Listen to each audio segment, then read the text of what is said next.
आपको और हम यही उम्मीद करते हैं कि हर होली आपके लिए अच्छी खुशियों के रंग लेकर आए। आप जिस तरह से सीमेंट पर अपना कन्विक्शन बता रहे हैं, बैंकिंग स्पेस पर, एचडीएफसी लिमिटेड पर अभी अभी आपने अपना कन्विक्शन बताया, एक बार ओईएम्स को कैसे आप देख रहे हैं, साथ ही ऑटोमोबाइल स्पेस की हम लगातार बात कर रहे हैं, ब्रोकरेज रिपोर्ट्स भी आती हुई दिखी हैं और ऑटोमोबाइल स्पेस जो है धीरे धीरे ही सही लेकिन तेजी पकड़ते हुए दिख रहे हैं। इन सेगमेंट्स पर आपकी नजर कैसी है? मानसी जी, पहले तो ये देखिए 17,400 हो गया निफ्टी। और जो आपको 15,700 में आपको कहा था कि 1,000-1,200 पॉइंट आएगी, वो हो गई। ओईएम्स आर नो ब्रेनर्स, आपको बेस्ट लेने चाहिए Exide and Motherson Sumi and Bosch, these are my top 3। और ऑटोज में मैं कॉन्ट्रेरियन था, 6,900 पे मैंने मारुति की फिर कॉल दी थी। And last time when I gave it went to 9,000। Maruti is headed to 10,000। Second pick would be Eicher Motor, third pick would be Mahindra Mahindra. These three will outperform. बसीन जी, जिसने देखा होगा ना पिछले पूरे एक हफ्ते में, होली से पहले होली मनी होगी उन व्यूवर्स की जिन्होंने स्टॉक पिक्स में जाहिर तौर पर इन्वेस्ट किया होगा, लेकिन अब एक डर ये लगता है, होली का रंग तो लगा लिया लेकिन उतारने का वक्त भी आता है। कहीं ऐसा तो नहीं है कि यहाँ पर जो प्रॉफिट्स हमने सिक्योर किए हैं किसी तरह का कोई ओवरनाइट ग्लोबल रिस्क हो? बाजार में करेक्शन से क्या डरना नहीं चाहिए, हेल्दी रहती है वो भी करेक्शन, लेकिन आगे किसी तरह की और हेडविंड्स आप देख रहे हैं या फिर आप देख रहे हैं क्लियर साइड बुलिश है, द स्काई इज ओपन?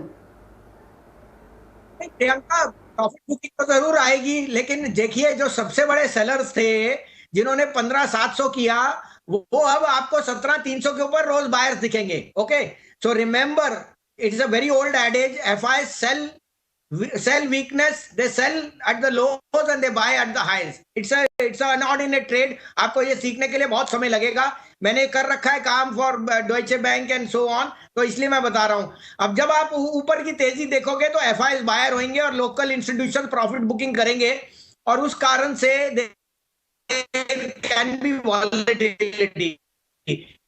अब आपने 1,300-1,400 पॉइंट की रैली देख ली, there is bound to be volatility, but the undertone remains, Priyanka, that what you saw 15,700 was a one-off because of an event. War or risk-like situations do cause this panic. Now you're coming back to Salat के, equilibrium क्या है? अब equilibrium will be team को और सभी दर्शकों को होली की हार्दिक शुभकामनाएं।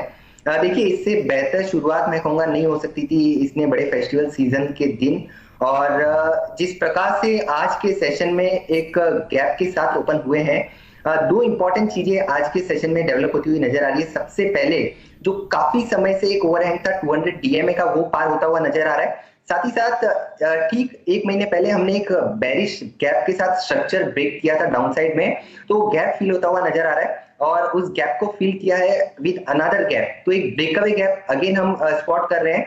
मेरा ये मानना है कि जो आज का गैप बना है वो काफी स्ट्रॉन्ग सपोर्ट होगा और इन लेवलों पर भी एक फॉलो बाइंग हमें गोइंग फॉरवर्ड देखने को मिल सकती है।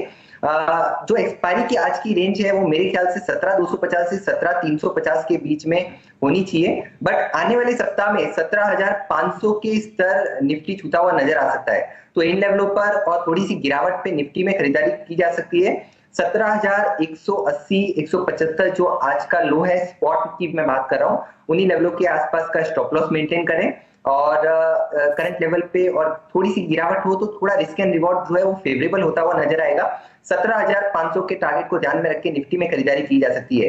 वहीं अगर बैंक निफ्टी की ओर अगर आप नजर डालें तो एक आउट परफॉर्मेंस पिछले तीन कंसेक्यूटिव सेशन में हमें देखने को मिल रहा है, जो कि एक काफी स्ट्रॉन्ग साइन है। निफ्टी बैंक निफ्टी दोनों के ही मोमेंटम ऑस्किलेटर्स और इंडिकेटर्स पे हमें बाय क्रॉसओवर देखने को मिला है, तो ये ओवरऑल पैरामीटर यही इंडिकेट कर रहे हैं कि जो मूव हमें आता हुआ देखने को मिल रहा है वो सस्टेनेबल मूव है। और बैंक निफ्टी में 37,000 से लेकर 37,500 तक के लेवल हमें देखने को मिल सकते हैं। हालांकि बैंक निफ्टी पे मैं थोड़ा सा कॉशियस इसीलिए हूं कि 200 डीएमए का जो मेजर हर्डल है वो है 36,700 और वहां से ठीक 200 पॉइंट नीचे हम ट्रेड हो रहे हैं, तो रेजिस्टेंस के पास है 36,700 का लेवल निकल जाने दीजिए, उसके बाद कॉल ऑप्शन के जरिए खरीदारी की जा सकती है। 37,000 का कॉल भी नेक्स्ट वीक का खरीदा जा सकता है और हमारे टारगेट जो निकल के आ रहे हैं 37,500, जो कि एक गैप एरिया है, वो फील करता हुआ बैंक निफ्टी भी नजर आएगा। Lastly India weeks volatility index काफी समय बाद लगातार दूसरे कॉन्सेक्यूटिव सेशन इतनी बड़ी गिरावट देख रहे हैं, 22 के लेवल काफी समय बाद देखने मिले हैं, तो ये एक और कंफर्ट जोन पे आता हुआ नजर आ रहा है, बुल्स के लिए एक अच्छा साइन है। और गिरावट अगर होती है तो काफी पॉजिटिव साइन होगा, तो इंडिया विक्स पे भी ध्यान रखने की सलाह होगी।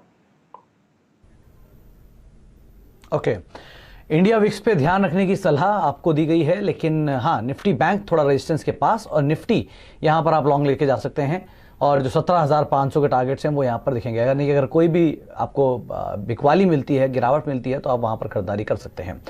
नीलेश जी, को इंडिविजुअल कॉल्स आज जो आपने चुनी हो तेजी के लिए, मंदी के लिए, वो कौन सी होंगी? बिल्कुल सुमित जी, देखिए लिस्ट तो काफी लंबी थी, जिस हिसाब से सारे ही मेजोरिटी ऑफ दी स्टॉक्स में एक रिवर्सल के साथ साथ ब्रेकआउट देखने को मिल रहा है, और वाजिब भी है क्योंकि निफ्टी और बैंक निफ्टी दोनों ही इंडेक्स में ब्रेकआउट हमें देखने को मिल रहा है।